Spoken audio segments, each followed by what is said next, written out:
ఒకరు నిన్న ఒక మాట అన్నారు. నేను ఒక డిఫరెంట్ క్యారెక్టర్ అంట. ఎందుకు ఇలా తిరగతానమని అడుగుతున్నారు. ఏం చెప్పను? చూడు, చనిపోయేటప్పుడు ఊరేగిస్తారు కదా, ఊరేగించేటప్పుడు పైసలు ఎందుకు జల్లుతారు? ఒరే పిచ్చోడా, నేనెంతో ధనం సంపాదించాను, ఒక్క రూపాయి కూడా తీసుకెళ్ళలేకపోతున్నా. రేపొద్దున్న మీ ధనం కూడా అంతే.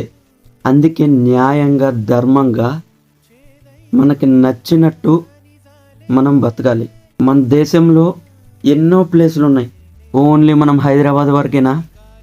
ఓన్లీ మన ఊరు వరకేనా? లేకుంటే పొద్దున్న లేచి జాబుకి వెళ్ళి మళ్ళీ ఇంటికి వచ్చి తినేసి పడుకొని మళ్ళీ రేపు పొద్దున్న జాబుకి వెళ్ళి సేమ్ రొటీన్. ఇంకా ఇదేనా లైఫ్? నాదైతే అట్లా కాదు. జాబు ప్లస్ తిరగడం, తిరుగుతూ ఉంటా. మనకి నచ్చినట్టు మనం ఉండాలి, నచ్చిన ఫుడ్ తినాలి, ఎంజాయ్ చేయాలి.